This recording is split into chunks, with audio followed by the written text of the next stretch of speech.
Continuing reading about the wheat and the tares, Matthew 13:28-30, King James Version. He said unto them, An enemy hath done this. The servants said unto him, Wilt thou then that we go and gather them up? But he said, Nay, lest while ye gather up the tares, ye root up also the wheat with them.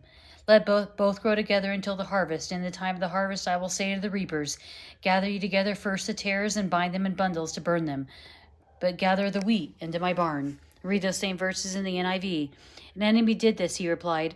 The servants asked him, Do you want us to go and pull them up? No, he answered, because while you are pulling the weeds, you may uproot the wheat with them. Let both grow together until the harvest. At this time I will tell the harvesters, First collect the weeds and tie them in bundles to be bundled. Then gather the wheat and bring it into my barn. The servants asked what could be done with these tares. To uproot them would be to damage the entire crop. Root up the wheat with them. The implication seems to be that too much scathing of the people's genuineness of faith may damage the saved before it exposes the lost. Let both grow together indicates there will always be some false professors among true Christians, believers until the time of the harvester's judgment. Note the tares are gathered, bound, and burnt first, whereas the wheat is gathered into my barn, heaven.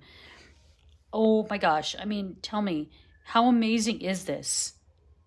So right here, Jesus is saying that we're all growing together.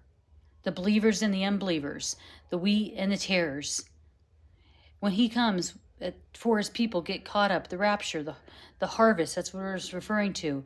First, he's going to collect the weeds up, which are the tares, and burn them. Then the wheat will be gathered into the barn, which is referred to as heaven. The wheat and the tares. This parable is another amazing parable. So please go back and reread it. It's amazing.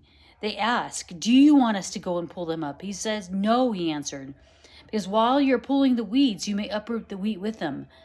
So Jesus is saying here that you don't want to uproot the wheat, uproot the believers while you're pulling up the weeds. Let both grow together until the harvest. At that time I will tell the harvesters, First collect the weeds and tie them in bundles to be burned, then gather the wheat and bring it into my barn. Amazing.